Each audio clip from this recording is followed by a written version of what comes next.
Sie müssen sich vorstellen, wie wir das ablehnen, was das international für die Schweiz heißt. Das jetzt mit der Stimmkarte.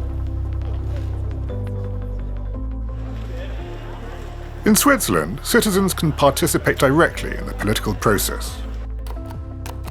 They can usually vote 4 times a year on issues that affect the whole of Switzerland, their canton, or their municipality. Switzerland is home to the most referendums in the world. What does this mean for politics?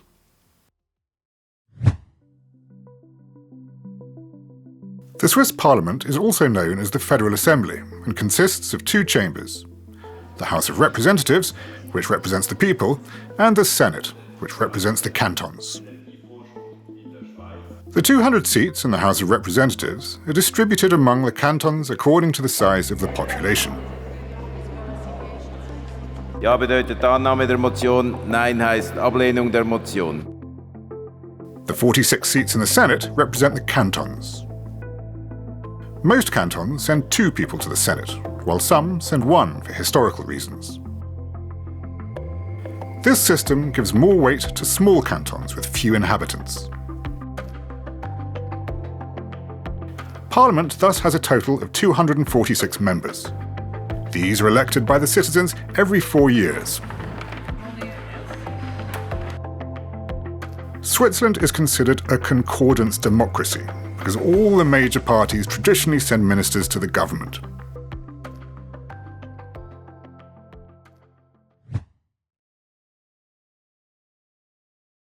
Gewählt ist mit 121 Stimmen est élu avec 121 voix. Herr Nationalrat Christoph Blocher.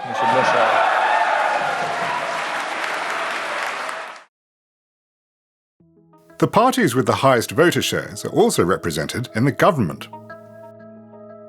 Unlike in other countries, Switzerland is not governed by a president, but by 7 federal councillors. They all head their own ministry.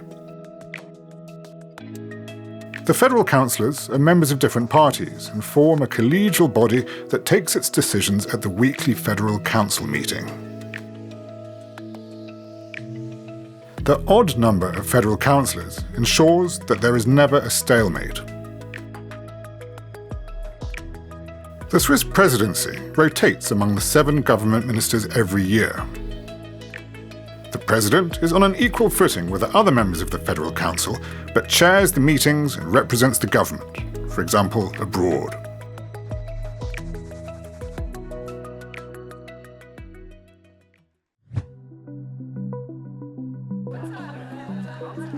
An important instrument of direct democracy is the popular initiative. Citizens can use it to demand an amendment to the federal constitution. At least 100,000 signatures must be collected within 18 months for the initiative to be put to a popular vote.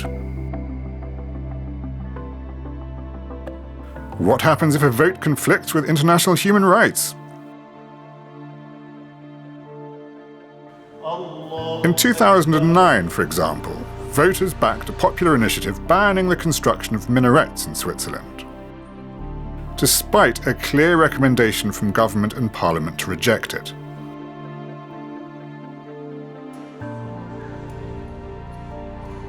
The ban on minarets is therefore enshrined in the federal constitution and had to be implemented at the legislative level. Parliament had the task of adapting the relevant laws and bringing them into line with international agreements and international law. The vote attracted worldwide attention and triggered discussions about religious freedom and integration. Discrimination against Muslims, including hate crimes, in Europe. We have the Swiss minarets, the vote of the Swiss population, 57%, banning further minarets being built. Votes in Switzerland often attract worldwide interest. For example, the unsuccessful vote to abolish the army in 1989 or the successful mass immigration initiative of 2014, which aimed to limit the immigration of foreigners into Switzerland.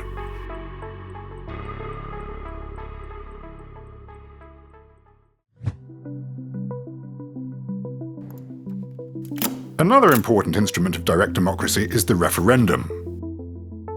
A mandatory referendum is a popular vote that is required if Parliament and the government want to change the constitution, or if they want to join an international organisation such as the EU or NATO. With an optional referendum, citizens can object to a law that has already been passed by Parliament. This referendum is put to a popular vote only if at least 50,000 signatures are collected within 100 days.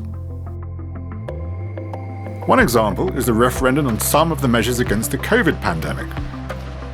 A total of 3 referendums, 2 in 2001 and 1 in 2023, were held against the COVID-19 law drawn up by the government and Parliament.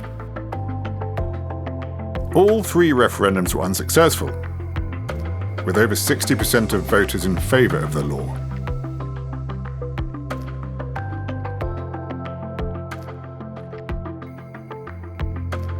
These referendums were exceptional from a global perspective.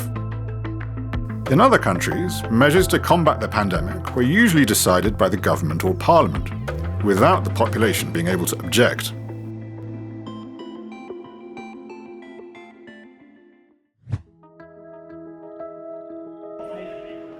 One of the oldest forms of direct democracy is the Landsgemeinde.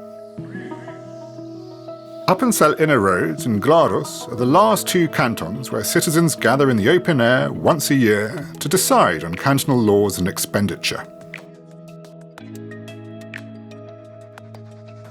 Appenzell Innerrhodes had to give women the vote in the early 1990s under pressure from the federal court, 20 years after its introduction throughout Switzerland. As recently as 1990, a majority of men voted against women's suffrage at the Landsgemeinde. Wer dem Landsgemeindeschluss nicht zustimmen will, der bezeugt es mit der Hand. Zweite Mehr ist grössere Mehr, da stimmen wir für ablehnen. This example shows that the power of those with political rights has an impact on that part of society that is not granted these rights.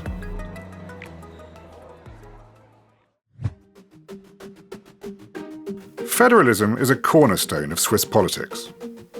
It means that political power is divided between 3 levels: government, cantons, and municipalities. Each level has its own competences. The Municipal Assembly is a direct democratic body in villages and smaller towns. All citizens who live in the municipality can vote and choose who lives in the municipality. The municipalities may take their own decisions as long as no cantonal or federal law contradicts them. This is known as the principle of subsidiarity. Alongside neutrality and federalism, direct democracy is part of Switzerland's national identity. Last but not least, this unique political system helps to keep the different languages and cultures together in the Confederatio Helvetica, the Swiss Confederation.